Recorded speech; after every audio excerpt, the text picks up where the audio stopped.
como um segundo exemplo do cálculo do potencial elétrico para uma distribuição contínua, porém finita, de cargas, nós vamos agora abordar um problema parecido com o anterior. Trataremos um potencial elétrico de um disco, ou seja, nós calculamos anteriormente uma circunferência homogeneamente carregada. Agora nós vamos fazer os cálculos referentes a um círculo uniformemente carregado sobre o eixo de simetria.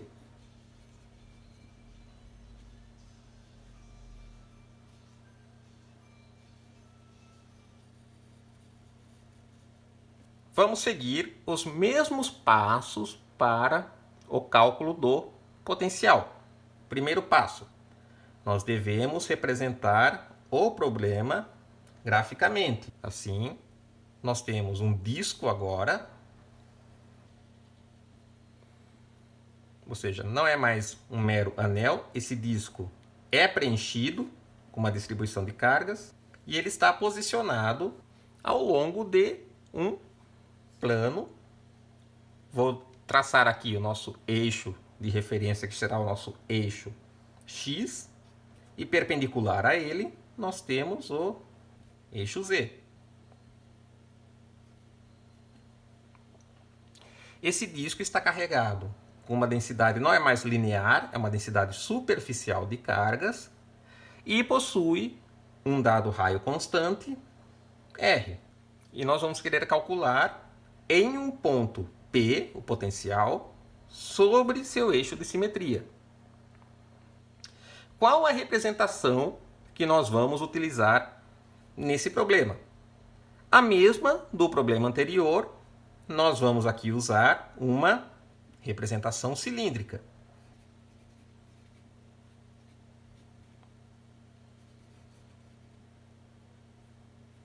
Vamos desenhar mais uma vez o nosso disco. Temos o nosso eixo de referência X e o nosso eixo Z perpendicular ao anel, passando por seu centro. Aqui nós definimos nosso versor Z, temos a nossa densidade superficial de cargas. Radialmente, no disco, nós temos o nosso versor ρ, que tangencialmente nós temos o nosso versor φ, e defino entre ρ e x nós temos o nosso ângulo φ. Vamos ao terceiro passo, que é escrever a carga do nosso elemento infinitesimal de carga.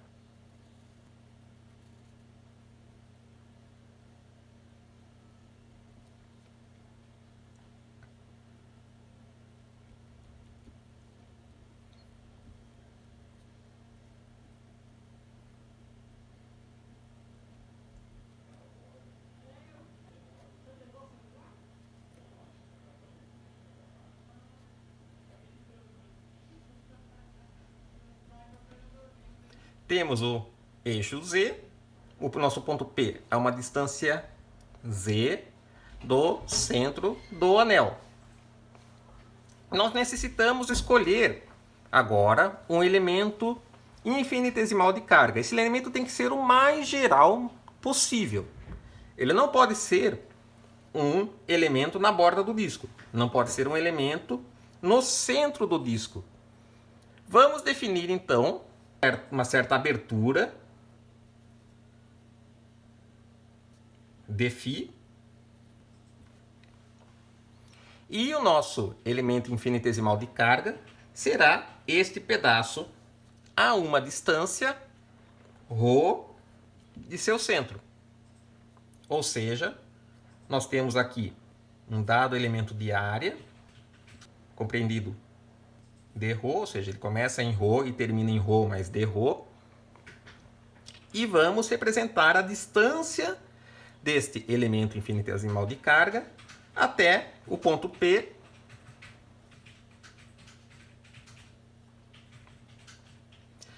Aqui nós temos ρ, nós temos z nessa direção, e eu vou definir essa distância, mais uma vez, como sendo r. Vamos representar este triângulo para tornar mais clara as dimensões envolvidas. Notem que eu tenho r nesse lado, tenho ρ desse lado. Este ρ será uma variável, nós vamos variá-lo de 0 até r, quando formos calcular o potencial devido a todo o disco. E aqui nós temos a distância do centro do disco até o ponto em que estamos calculando o potencial, que é z. Mais uma vez, nós podemos relacionar esses três lados do triângulo pelo teorema de Pitágoras. Nós temos que r ao quadrado será igual a ρ ao quadrado mais z ao quadrado. Vamos ao nosso quarto passo, que é escrever a carga do nosso elemento infinitesimal de carga definido por esse elemento de área. Vamos supor que tenhamos uma parcela do nosso disco. Este aqui é seu centro, então vou definir uma dada abertura caracterizada por um ângulo de φ.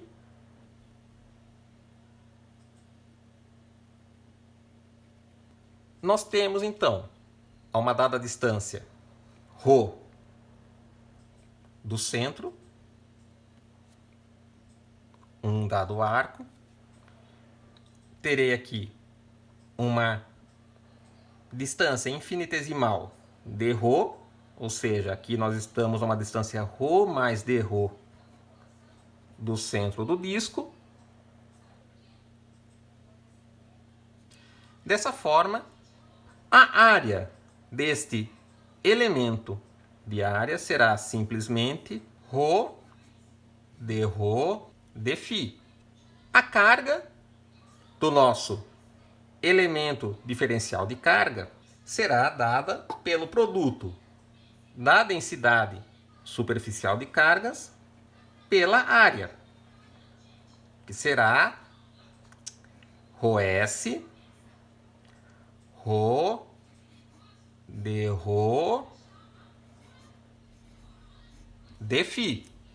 Temos aqui, item 5, novamente, potencial é carga sobre distância. dV será igual a 1 sobre 4π ε0. A carga é dada por ρs ρ dρ de φ sobre a distância, que é ρ ao quadrado mais z ao quadrado. Agora necessitamos fazer a nossa integração. Temos uma integral dupla. Nós temos uma integral em φ, que é trivial, que vai de 0 até 2π. Assim, se eu simplesmente integrar de 0 a 2π, eu fico com 1 dv. Esse 2π vai cortar com esse 4π ε0.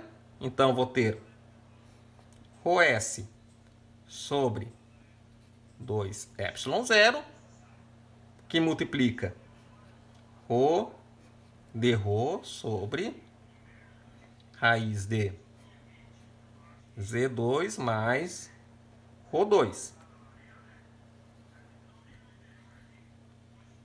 Agora, nós vamos integrar em ρ.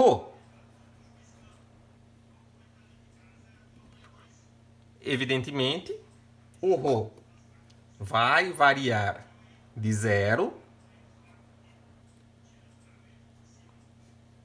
até o raio do nosso disco. Teremos então que V vai ser igual a ρs sobre 2ε0. Integral de 0 até r de ρ sobre raiz de z2 mais ρ2. Notem que essa integral é simples de ser feita, porque nós temos aqui na raiz algo mais ρ ao quadrado, a derivada de ρ ao quadrado é 2ρ de ρ, então nós já temos ρ de ρ aqui, a substituição de variáveis é imediata. Nós encontramos, então, que esse resultado é igual a ρs sobre 2ε0. Resolvendo a integral é a própria raiz, ou seja, ρ ao quadrado mais z ao quadrado, de 0 até r,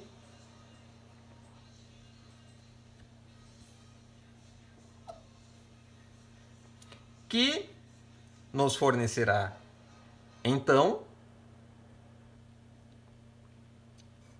ρs sobre 2ε0, substituindo o r no lugar do ρ, ficamos com raiz de R2 mais Z2,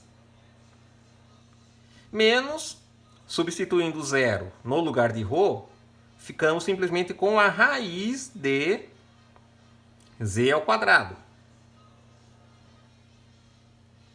Raiz de z ao quadrado é simplesmente um módulo de z.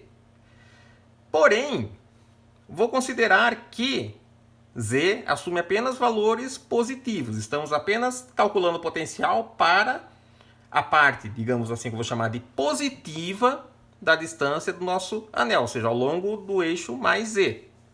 Então, o módulo de z será simplesmente z. Temos, então, determinada a expressão para o potencial elétrico referente ao disco, que será ρs sobre 2ε0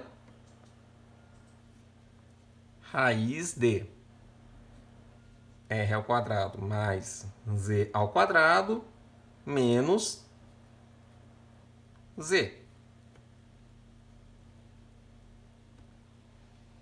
Se você fizer o gradiente deste potencial em coordenadas cilíndricas, você verá que o resultado fornecerá, com um sinal negativo, exatamente o campo elétrico que nós já havíamos calculado para o disco homogeneamente carregado de raio R, sendo calculado sobre seu eixo de simetria.